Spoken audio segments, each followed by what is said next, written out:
Hey, nice girl, Jen here, creator founder of Nice Girls Finish Last. Let's get started today with Girl Talk Tuesday.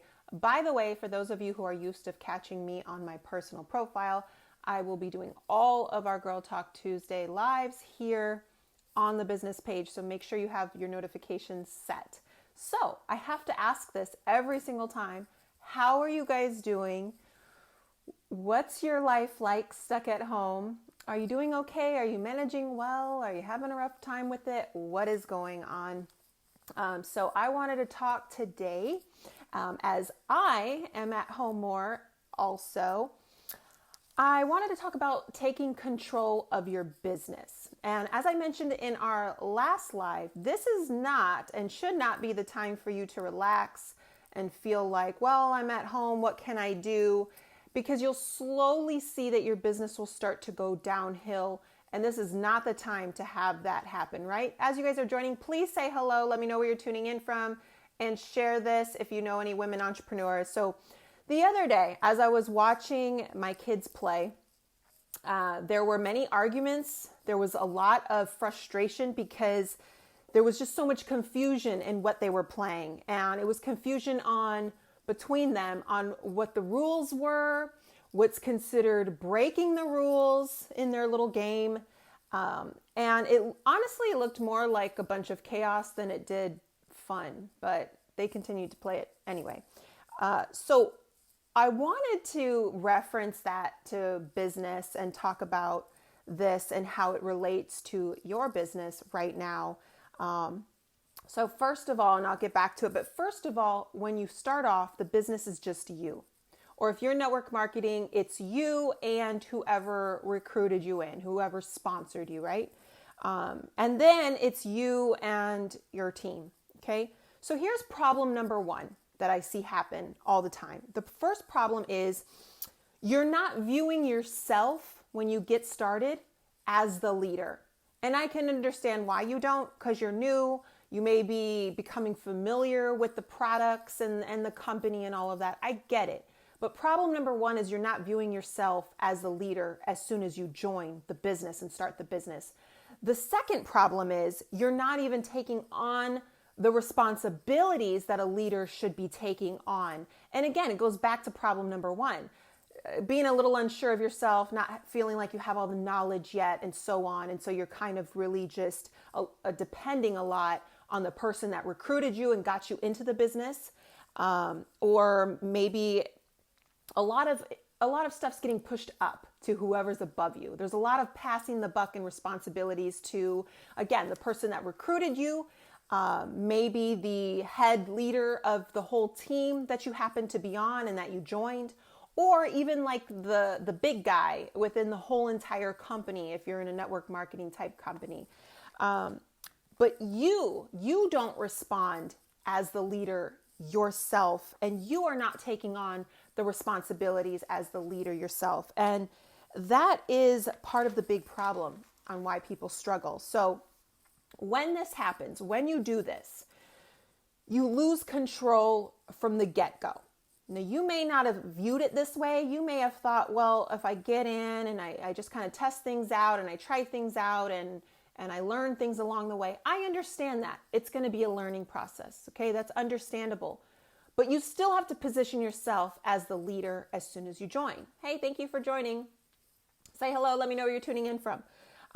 So if you don't position yourself correctly from the moment that you start the business, it really does prevent you from catapulting into success with your business. And just like my kids failed to do, as I mentioned in the beginning of this, they failed to establish what the ground rules are for their game, but in your case, establishing what the rules are going to be with your business and with your team. What are the expectations of your business? What's the goals that you want for yourself and for the people that you recruit on your team? You have to think about that. So write this down. Power is organized effort. Okay? Power is organized effort. I've said this many times over the years. It's one of my favorite quotes, if you want to say. But if you want your business to be powerful, if you want it to be efficient, if you want for it to work and have the people that you recruit on in your team to be successful. You all have to be and start on the same page. You have to think in a very similar way. You have to all be striving for the same kind of goals, headed for the same end result. And the only way that's going to happen and that you can have that power is to have everyone organized and working together with the same type of mindset and destination on where you're going. And hello, working together. So what can you do? And this is a very short live that I wanted to do. But I wanted to make sure I touched on it because I see so many people struggling with this, but they don't realize that this is the issue. They get in as you guys heard the term like solopreneur. I don't know if you've ever used it before. Maybe you're thinking that's a cute term. I don't want to be a solopreneur. I don't want to be a solopreneur. I want to be someone who has multiple people, many people working for the business, right? And if you got started, you may be a solopreneur right now, but you don't always want to stay solopreneur, right? You don't want to stay just as like a self-employed person. You want to build a real business. You cannot build a real business if you don't have an organized effort from your team. So what can you do? All right. Well, first of all, you can start today, as you guys have lots of time. You could start writing down what your mission is. What your mission is. You know, what is your ultimate goal and plan for your business? What's the destination you're striving to get to? I posted this quote, I think yesterday or the day before, and it's a clear vision for the future gives power to the present. If you don't know where you're going, you're never going to get there. And if you don't know where you're going and you don't share that and get everyone that you recruit on your team on the same page, you're not going to get there. Okay. Second thing, so write that down. And then second thing, create a plan on how this will look, what the plan will be, how you're going to achieve it. You guys know that you can come up with all kinds of great ideas, do all kinds of dream building and vision boards and whatever. But if you don't have a clear plan on how you're going to achieve those things, you won't achieve them, plain and simple. And number 3, communicate these expectations and these rules with each person that you bring on board. And again, I don't care if right now it's just you and whoever brought you in. Forget about them for a minute. You need to already, like I said in number 1, write down where you're going, what's the ultimate destination. And as soon as you get someone else on board, or even as you are online speaking about what your business is and sharing what your business is, you have to already have this destination in place.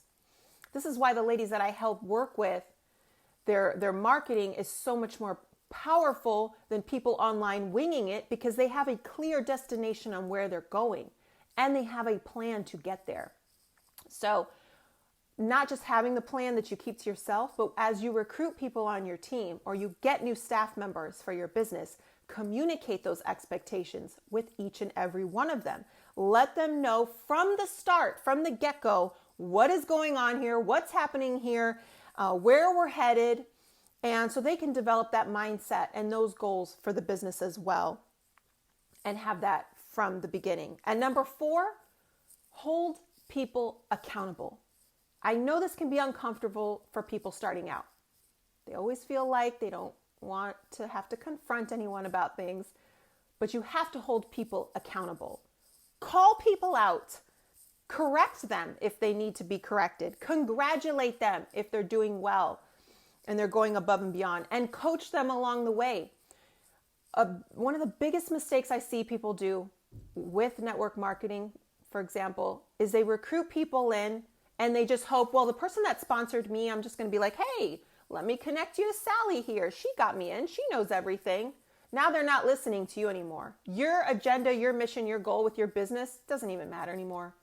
And you keep passing the buck, like I said in the beginning, to the person above you. And then you want them to gawk and grovel over the big head honcho, the hot shot of the company, and worship them basically and think that they're the end all. And so when you wonder why your business can't grow and why you get team members and they might produce a little bit, might not, and they fall off, or they do really well for a little while and then they fall off, because of all of these things that I'm saying here, you don't know where you're going. People follow people who know where they're going, that are confident in where they're going and have a clear plan on where they're going. Doesn't mean the plan doesn't ever change if you need to make adjustments, right? But you know where you're going. People want to follow someone like that. That's why, as I said in the beginning, it's very important you set yourself up as the leader and already know where you're taking your business. It doesn't matter what big, large company you're with. Where are you taking your business? Are you communicating that with your team that you get in? Or are you letting them come in and just think that the company itself is so amazing and you leave them in the dust? They don't know what they're doing. They're all trying to figure it out for themselves. That's why your team's not growing. That's why your team will grow a little bit and then stay there. And then you can't get past that. That is why there's not a consistent growth within your business. So help coach them along the way. Call them out when you need to. Correct them. And again, as I said in my quote earlier, power's organized effort. If you got yourself into business and you don't just consider yourself a fancy little sales rep, salesperson, that you're just on social media doing stuff, but you actually joined your business, your particular company, because you wanted to grow a legitimate business, you have to do this. You have to set yourself up as a leader from the beginning. You have to know exactly where you're going, and you have to communicate that with every person that you get in the company. Otherwise, it's all going to crumble and it's always going to come back to being just you. Got it? If you guys have questions about this, go ahead and comment below. Let me know. Share this with other women entrepreneurs that you know that are specifically in network marketing, direct selling type companies, as they really need to hear this message. And there's no better time to really plan and focus and learn right now for your business than right now, as we're all in our lockdown across the country. So take advantage of this. If you guys want to learn how to be part of our 6-figure elite membership so that you can learn the correct way on building your business, then go to nicegirlsfinishlast.com today and let's see about you getting started, because I do have 3 openings for the group.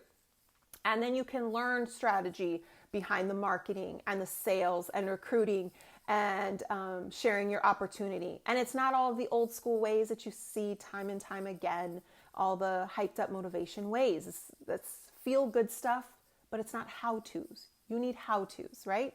So anyways, thanks for watching this. Make sure to share, give me a like, and stay tuned every Tuesday here now on the business page for Girl Talk Tuesday. And I'll talk to you ladies soon.